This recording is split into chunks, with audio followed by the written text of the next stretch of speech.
சப்த ஸ்தலங்களில் அக்னி ஸ்தலமாகவும் நினைத்தாலே முக்தி அளிக்கும் திருத்தலமாக விளங்கும் திருவண்ணாமலை அண்ணாமலையார் கோவிலின் சித்ரா பௌர்ணமி கிரிவலம் உலக பிரசித்தி பெற்றது.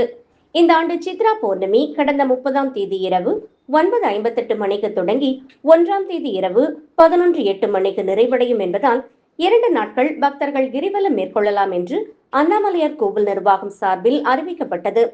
இதனைத் தொடர்ந்து தமிழகத்தின் பல்வேறு மாவட்டங்களில் இருந்தும் ஆந்திரா, தெலுங்கானா, கர்நாடகா உள்ளிட்ட பல்வேறு வெளி மாநிலங்களிலிருந்தும் லட்சக்கணக்கான பக்தர்கள் திருவண்ணாமலைக்கு வருகை புரிந்து அண்ணாமலையார் கோவிலில் சுவாமி தரிசனம் செய்து 14 கிலோமீட்டர் கிரிவலம் மேற்கொண்டனர்.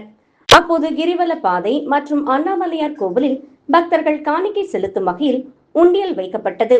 பக்தர்கள் செலுத்திய காணிக்கை என்னும் பணிகள் இன்று அண்ணாமலையார் கோவிலில் உள்ள திருக்கல்யாண மண்டபத்தில் நடைபெற்றது. சித்ரா பௌர்ணமி உண்டியல் காணிக்கை வருவாய் 4,72,72,935 ரூபாய், தங்கம் 165 கிராம் மற்றும் வெள்ளி 1 கிலோ 240 கிராம் என பக்தர்கள் காணிக்கை செலுத்தியுள்ளனர்.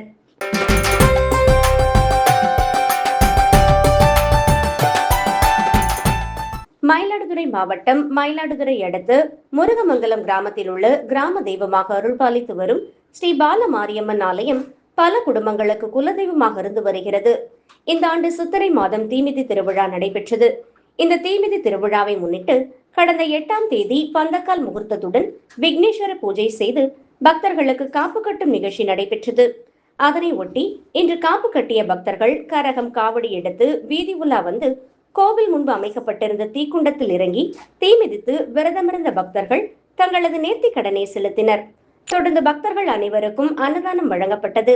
விழாவின் போது எந்தவித அசம்பாவிதமும் நடைபெறாமல் இருக்க குத்தாலம் காவல் நிலைய காவலர்கள் பாதுகாப்பு பணியில் ஈடுபடுத்தப்பட்டிருந்தனர்.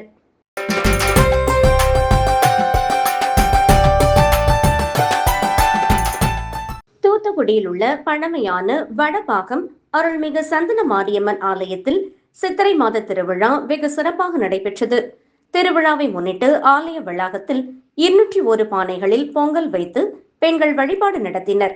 இதைத் தொடர்ந்து 281 மாவிளக்கு ஏந்தி மாவிளக்கு ஊர்வலம் நடைபெற்றது. இதில் ஏராளமான பக்தர்கள் கலந்து கொண்டனர். இதைத் தொடர்ந்து சந்தன மாரியம்மனுக்கு சிறப்பு பூஜை மற்றும் தீபாராதனை நடைபெற்றது. இதில் ஏராளமான பக்தர்கள் கலந்து கொண்டு சந்தன மாரியம்மனை வழிபட்டு சென்றனர்.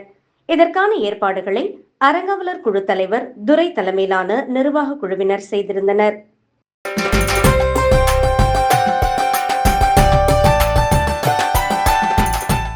மயிலாடுதுறை மாவட்டம் குத்தாலம் தாலுகா மாட்டாங்கரையில் கிராம மக்களின் காவல் தெய்வமான ஸ்ரீ மகா மாரியம்மன் ஆலயம் அமைந்துள்ளது. இவ்வாலயம் கிராம மக்களின் காவல் தெய்வமாக விளங்கி வருகிறது. மேலும் இங்கு மனமுருகி வேண்டும் பக்தர்களுக்கு வேண்டிய வரத்தை அளிப்பதாகவும் பக்தர்களின் நம்பிக்கை. இத்தகைய சிறப்பு வாய்ந்த இவ்வாலயத்தின் 3ஆம் ஆண்டு சித்திரை திருவிழா வெகு விமர்சையாக நடைபெற்றது. முன்னதாக தேரிழந்தூர் ஸ்ரீ வேதபுரீஸ்வரர் திருக்கோவில் குளக்கரையிலிருந்து வான வேடிக்கை, மேளதாள வாத்தியங்கள் முழங்க சக்தி கரகம், அலகு காவடி, அலங்கார காவடி, முளைப்பாரி, பால்குடங்களுடன் பக்தர்கள் புறப்பட்டு முக்கிய வீதிகள் வழியாக ஊர்வலமாக கோவிலை வந்தடைந்தனர். பின்னர் காப்பு கட்டிக்கொண்டு விரதமிருந்த பக்தர்கள் தங்களது நேர்த்தி கடனை செலுத்தினர். இதில் பக்தர்கள் தனது வாயில் 12 அடி முதல் 16 அடி நீள அலகு குத்தி கொண்டு காவடி எடுத்து வந்தது பக்தர்களை மெய்சிலிர்க்க வைத்தது. தொடர்ந்து அம்மனுக்கு சிறப்பு அபிஷேக ஆராதனை நடைபெற்று மகா தீபாராதனை காண்பிக்கப்பட்டது. தேரிழந்தூர் சுற்றுவட்டார பகுதிகளைச் சேர்ந்த பெருந்திரளான பக்தர்கள் கலந்து கொண்டு காவல் தெய்வமான ஸ்ரீ மகா மாரியம்மனை வழிபட்டு சென்றனர்.